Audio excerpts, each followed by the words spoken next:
A group of lions runs desperately across the savannah, with death hot on their heels. When their pursuers finally corner them, Sarabi makes a risky decision. She topples an enraged beehive onto a herd of elephants. The plan works. The predators are blocked by the stampede, but the chaos comes at a devastating price. Sarabi lies unconscious in the path of dozens of terrified elephants. Without hesitation, a single lion throws himself against the tide of giants to rescue her. He is not a king. He has no royal bloodline. He is simply an outsider who learned to love beyond fear. Despite his heroism, he chooses to give his brother the credit for the lioness's rescue, unaware that this act would mark the beginning of a tragedy. The story begins with Simba announcing the arrival of his new child. Nala has gone off to give birth, and Simba must cross part of the savannah to be with her. Worried about leaving little Kiara alone, Simba entrusts her care to his loyal friends, Timon and Pumbaa, who gladly accept the task of babysitting while he returns. The two friends are thrilled to look after the little one and take the opportunity to tell her about some of their adventures, including the time they claim they defeated Scar. Meanwhile, a storm breaks out over the savannah. Rafiki, the wise mandrill, arrives to help care for Kiara. Noticing that the young lioness is frightened by the storm and feels insecure for not being as brave as her father, Rafiki decides to comfort her. With his characteristic wisdom, he explains that it's normal to feel fear and that her whole family went through similar moments. To better illustrate his point, Rafiki decides to tell her the story of her grandfather, the great Mufasa. Mufasa's life began in a region of the savannah where water was scarce. Despite the hardships, his childhood was full of color and love. His parents had a great dream: to take their son to Milele, a legendary land considered perfect, with abundant water and food. One day, after a long drought, the rains finally came. The entire savannah celebrated this event, but the joy soon turned to tragedy. The rains were so intense they caused a catastrophic flood. In a heroic attempt to save his son, Mufasa's father managed to place him momentarily on some rocks. However, when his mother was about to join him, an elephant swept away by the current broke through their only protection. Mufasa was hurled away by the force of the water and lost consciousness. When he awoke, Mufasa found himself in a completely unfamiliar place on the banks of a river. There he met a young lion cub named Taka, who quickly warned him to get out of the water before the crocodiles got to him. Taka's mother, Eshe, arrived and bravely defended the cubs. As she was about to leave with her son, Taka pleaded with her to let Mufasa stay with them. Mufasa then explained that he was a cub who had just lost his family. Moved by his story and her son's compassion, Eshe agreed to take him in, bringing Mufasa to Obasi, the leader of the pride and Taka's father. Obasi was a stern and distrustful lion who did not look kindly upon the arrival of an outsider. According to him, strangers only bring trouble and seek to take what is not theirs. So he told Mufasa the best thing he could do was run while he still could. But Mufasa, in a playful tone, replied that they wouldn't catch him because he was the fastest lion. Annoyed by his attitude, Obasi proposed a challenge: a race between Mufasa and his son Taka. If Taka won, Obasi would get rid of Mufasa. But Eshe intervened and added a condition: if Mufasa won, he could stay with the pride. The race began, and both cubs demonstrated speed and agility. Mufasa struggled with his fear of water, a trauma from the flood. As they neared the finish line, Taka confessed to Mufasa that he had always wanted a brother and made a decision that would change their lives. He deliberately slowed down to let Mufasa win. Furious at his son's defeat, Obasi grudgingly accepted that Mufasa could stay, but relegated him to live with the lionesses, denying him the privilege of joining the males. He also harshly reprimanded Taka for losing. On the other hand, Eshe praised her son. As time went on, Mufasa and Taka grew up together, forming a brotherly bond. Though now young adults, Mufasa continued to face discrimination from Obasi and the other males of the pride. While Taka was raised by his father and taught the traditional lessons of how to be king, Mufasa was educated by Eshe. Under Eshe's guidance, Mufasa developed exceptional skills in hunting and tracking, mastering techniques typically associated with lionesses. Mufasa mentioned that he sometimes sensed a familiar scent, one that reminded him of his old home. Eshe assured him they would find his parents, though Mufasa remained skeptical. Still, Eshe insisted his skills were unique and that no other male possessed them. Mufasa, with some resignation, replied that Obasi would never accept an outsider as part of the pride, and that deep down, he didn't care. At least this way, he didn't have the responsibilities Taka carried as heir to the throne. As they talked, Taka secretly watched them from a distance. That same afternoon, during a hunting training session, Mufasa and Eshe remained under Taka's watchful eye. But their practice was interrupted when both Eshe and Mufasa sensed something strange, the threatening presence of two white lions approaching. At that critical moment, Taka had a chance to help, but overwhelmed by fear and under the disappointed gaze of his mother, he chose to abandon them. Mufasa bravely faced the white lions. In self-defense, he managed to kill one of them, allowing both him and Eshe to escape. Upon returning to the pride, Obasi was informed of what had happened. His wife had nearly died, but was saved by Mufasa's heroism. This act caused Obasi to briefly lower his defenses, and for the first time, he thanked Mufasa for his bravery. That night, after reflecting on what happened, Obasi has a serious conversation with Taka. He makes it clear that no one should find out that he abandoned his mother. Taka, ashamed, admits that he was afraid and didn't know what to do. But Obasi firmly replies, "That doesn't matter. We must always protect the bloodline." Taka, confused by those words, asks, "Protect it with a lie? Father, that's deceitful." To which Obasi responds, "Deceit is a tool of a great king." This exchange is a direct criticism of how many leaders prioritize image over truth. Deceit is a tool of a great king is not just a phrase, it's a dangerous philosophy. Obasi is not only hiding a mistake, he's building a logic where lying is acceptable if it serves to protect the legacy. According to him, what matters is not what you do, but what others believe you did. Most concerning is that this idea is transmitted as if it were wisdom. Meanwhile, the pride of white lions is thirsty for revenge. King Kiros has discovered the death of his heir and swears to make those responsible pay. A spy of Obasi's hears these plans and returns with the alarming news. The entire pride is in danger. Aware of the approaching danger, Obasi decides to stay and fight. But before, he orders Taka to flee to ensure the continuity of his lineage and asks Mufasa to accompany him, demanding an oath of loyalty. Thus, the two young lions depart together, leaving behind their only home. When Kiros arrives with his pride of white lions, Obasi, with a broken voice, tries to resist, though he knows it's in vain. The enemies are clearly stronger, and as they corner him and his pride, Kiros makes his goal clear. There must only be one Lion King.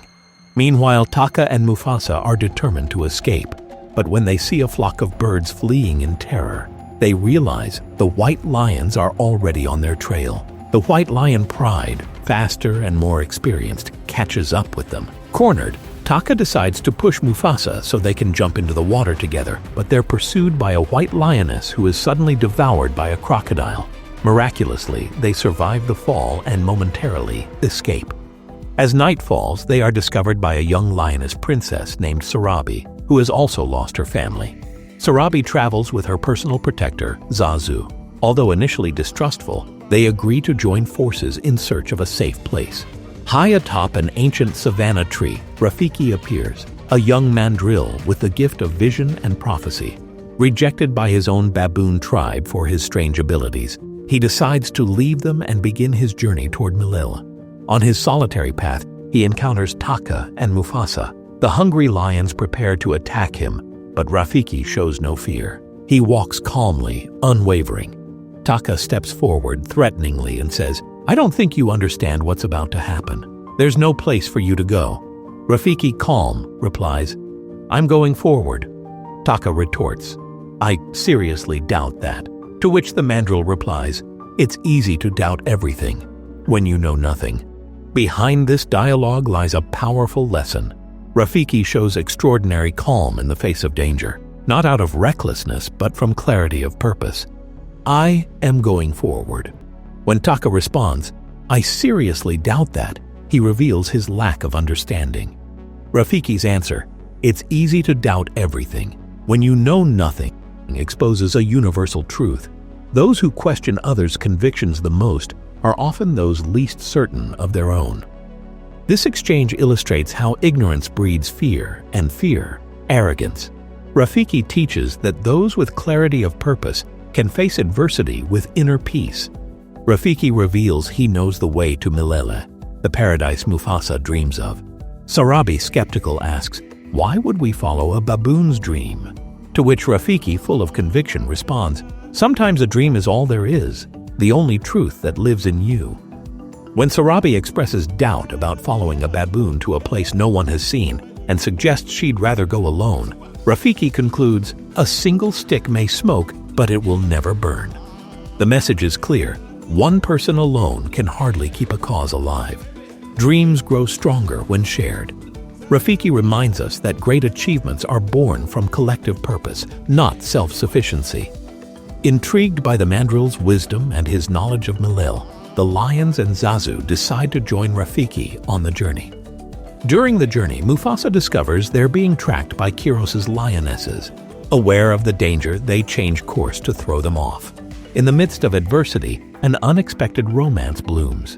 Taka falls deeply in love with Sarabi. Seeking advice, he turns to Mufasa, who generously shares the courtship knowledge he learned from Ashe.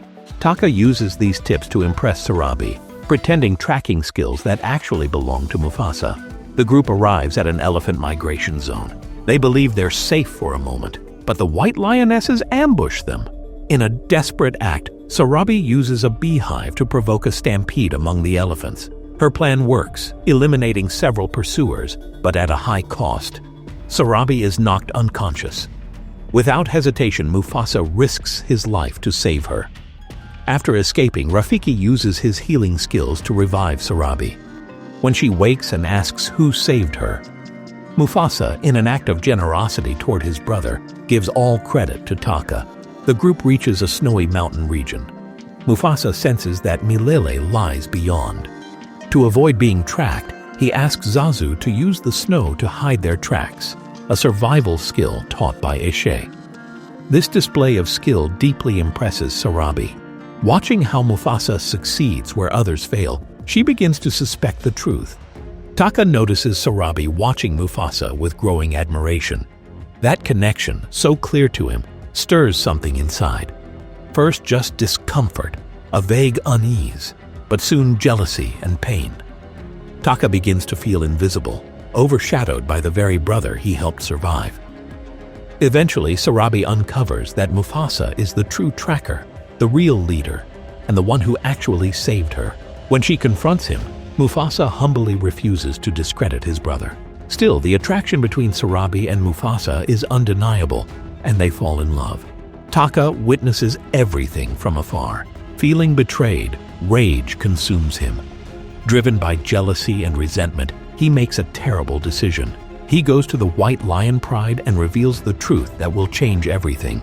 He tells them it was Mufasa who killed Kiros's son, a hidden truth now used as a weapon. He doesn't stop there. He leaves tracks in the snow so they can easily follow the group.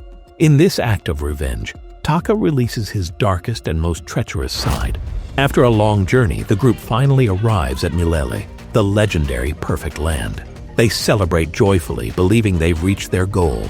But the joy is short-lived. The animals of Milele are wary. They've heard rumors that a lion named Mufasa is being hunted by the white lions.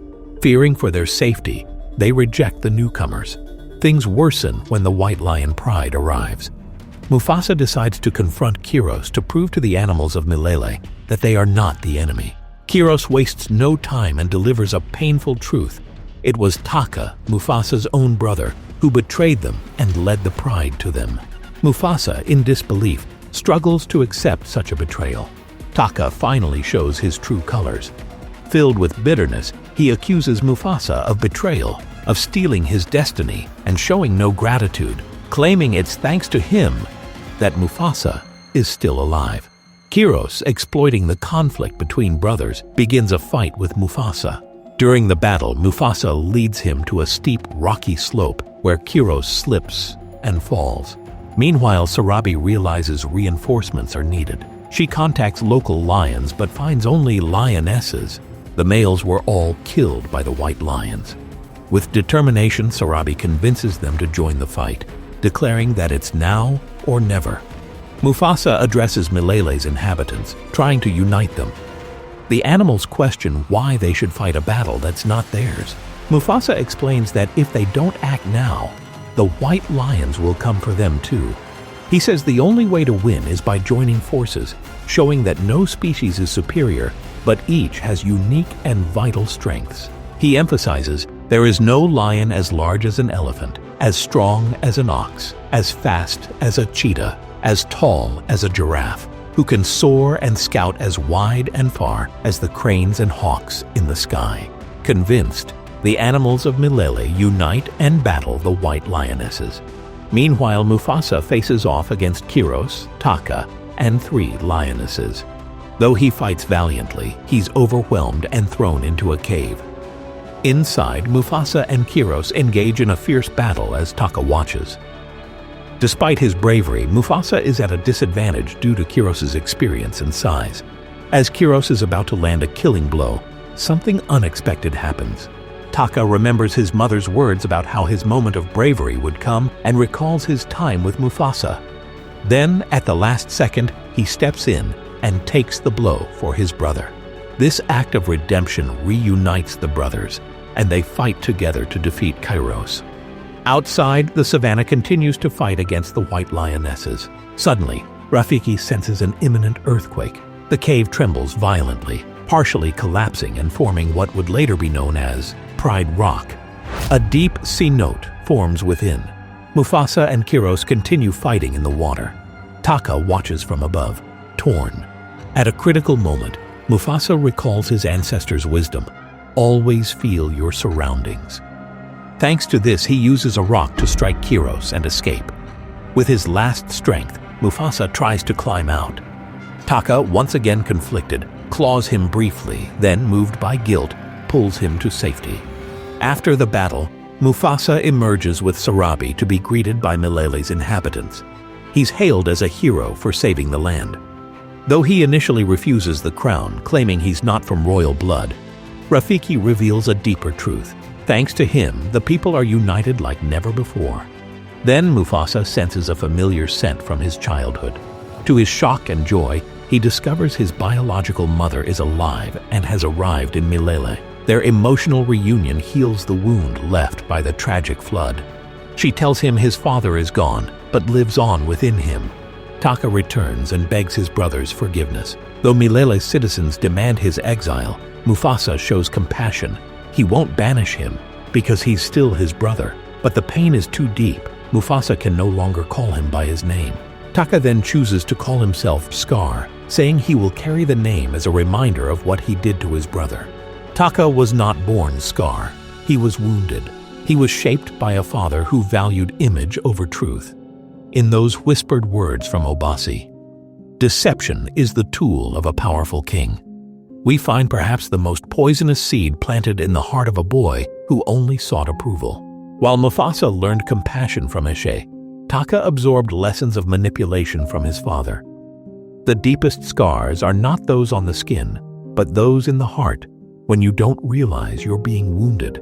Back in the present, Kiara, moved by the story, climbs Pride Rock and roars. She connects spiritually with her grandfather. Rafiki appears, and Kiara says she doesn't want things to end like this.